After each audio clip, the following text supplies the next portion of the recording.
Have you spoken to Andrew since all this came out? No. When stuff like this happens, I usually have a rule of thumb not to talk to the individuals. I mean, I guess that could change, but usually I try, especially if I'm not like, especially if it's not something that happened like in my vicinity, in my circle, or anything like that. Obviously, I will try to not talk to the perpetrator specifically because I want to be completely unbiased in my assessment of the situation. So no, I did not. I think it would be inappropriate of me to basically get like a one-sided assessment of the situation. I would rather have people who are being accused of actions, openly state their piece for everyone to see. Ethan was talking about this situation as well, but the first accusation is definitely not good. You know what I mean? It's like pestering, you're pushing, and then ultimately get consent, which still, without the other person's accounts, it looks like it was pestering and coercive. Okay. And in a lot of instances, people do that because they have either past trauma or they do that because they are fearful of what the other party might do. You know what I mean? That's like, there are very valid reasons as to why women eventually offer consent. Okay. Now, especially when you pair that up with like physical actions, you all of a sudden get into a territory of, you're behaving in a really way. Okay. Now, a lot of women have experienced things like this, right? If you have any girlfriends, a lot of women have been through similar situations where like they might not even in that moment think that it was like weird or wrong because they're so used to it, right? And then later on they're like, oh, this was actually like weird. No wonder I feel weird about the situation. So that much I understand. And I think that that kind of like that instance deserves more information. That instances like that require more information. But once you establish a pattern of repetitive behavior, as I've said so many times, like I don't have a checklist, but I do look for certain things whenever there's assault or impropriety, like any kind of like Me Too, post-Me Too era accusation. There are a couple things I look at, okay? And one of them is a pattern of repetitive behavior, like repeat offenses.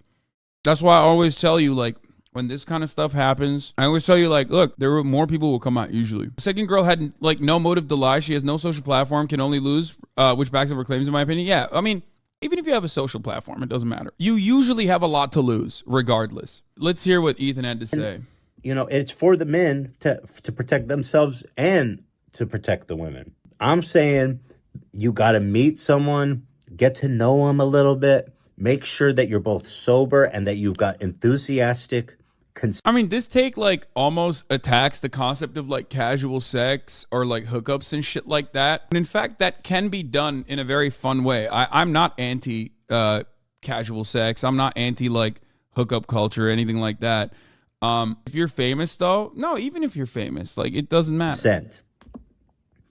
Because it's just not worth it. I don't think a lot of these guys doing this necessarily want to be hurting people, right? I think they get caught up in the moment. I think they probably have a lot of regrets about how they acted. I don't know, though. Maybe I'm assuming too much. I don't know, right? I don't know how these people feel or what they think about. But I do know that there's a lot of victims of women. Am I crazy? Does Ethan kind of sound reactionary here? Like the conservatives who are like, what are the rules? Man, that's not a conservative take. Why are we like giving conservatives any kind of grounds to make it seem like they have reasonable assessments here? Not understanding consent is one thing, okay? But like literally you're talking about a conversation, like interpersonal communications between a man and a woman that are strangers to one another. That is an insanely complex situation, okay? Of course, there are so many different dynamics. Like, no, Ethan is not being reactionary when he says, what are the rules? Or conservatives aren't even being reactionary when they say, what are the rules? There are obviously instances where, like, it's pretty obvious. When someone says no, that means no, okay? That is a rule. That's like a pretty basic rule. Who are in the wake of these famous men being traumatized, being abused, having lots of regret, being coerced. So what do we do about it? I mean, if you're a famous man coming up, you can't do it. I mean, it's too risky. I think the dynamic of you being famous and powerful and then being a fan and knowing who you are, it's too powerful of a combination. So like, you can't exploit that. It sucks, right? It sucks because you can't go out there and be a rascal and everyone, you know what I mean? But, which is like apparently the dream of men. That's why they become famous. I didn't know that. I mean, I know that there's like dudes out there, but I find that odd that like you become famous just for that. It's just like, okay, bro, that's really it. That's all there is to life. I think that's just young men. You're not getting away with it. Take them out to dinner.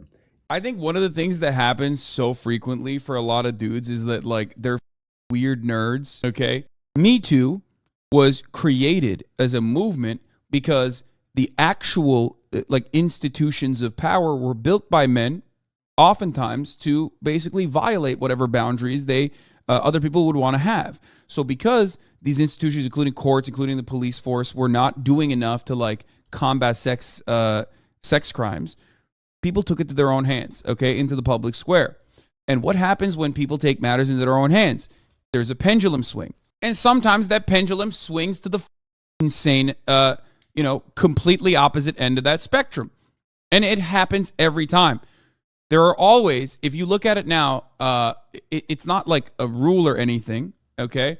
But usually what happens is like someone very reasonable and very valid is getting called out, okay?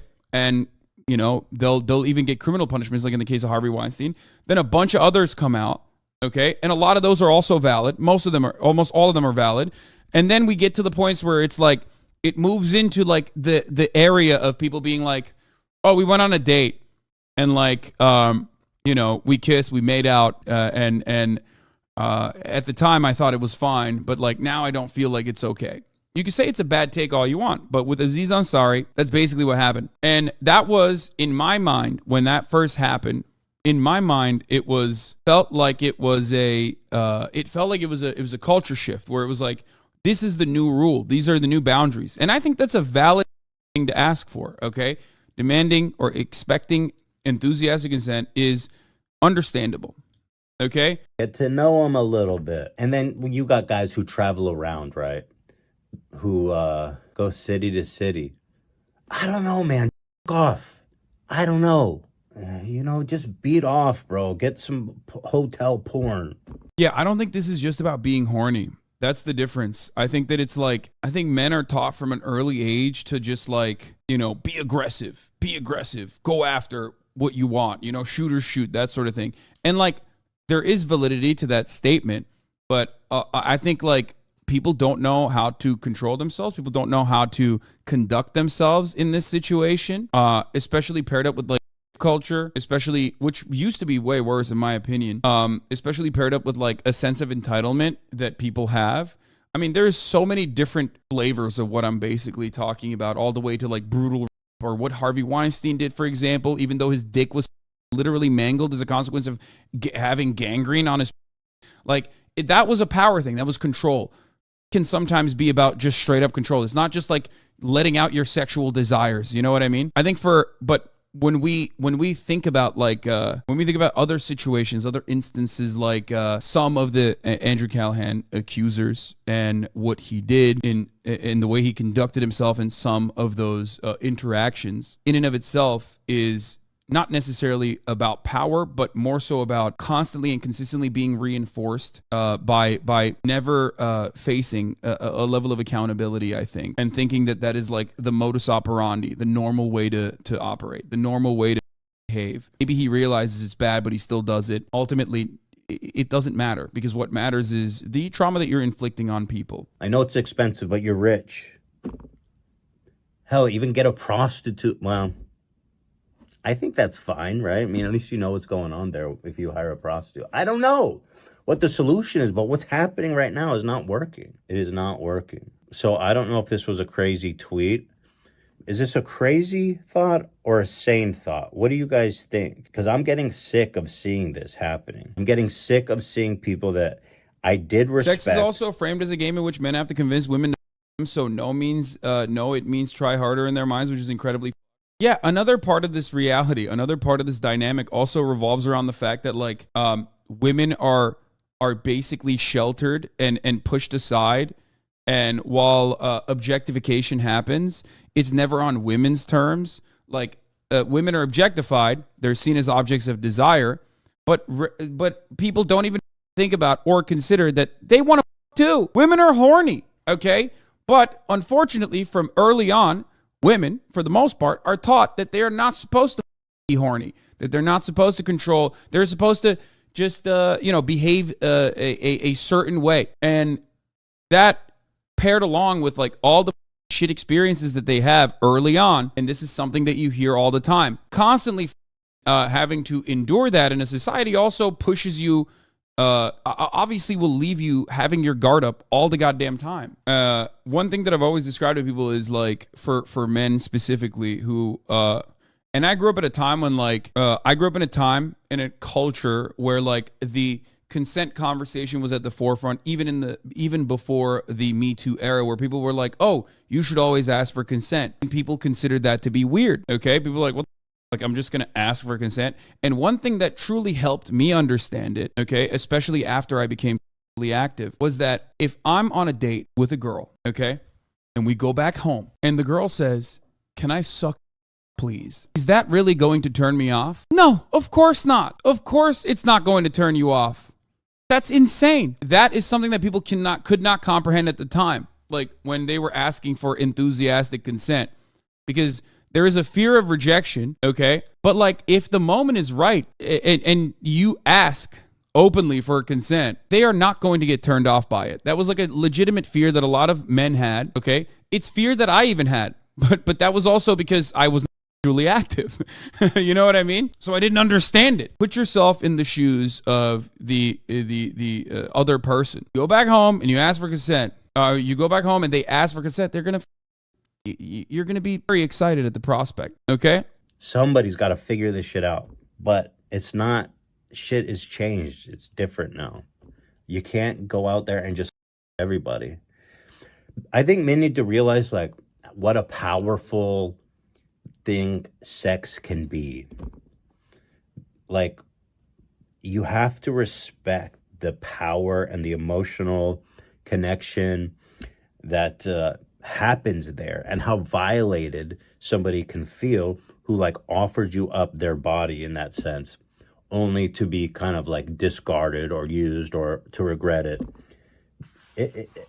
There needs to be some understanding of that. And I'm not being a prude, right? Like, I'm cool with casual sex. I'm not like a puritanical. I don't think people need to get married or anything. I mean, on the first date, I don't care. I'm just saying there's a specific issue with famous men because there's a magnetic pull that you need to be accountable for and that you need to treat with a special care. Yeah, so in a way, maybe this isn't a good analogy, but like, if you're a trained martial artist, world champion, you know what I mean? Like 3-time black belt, you know how to kill a man with one punch.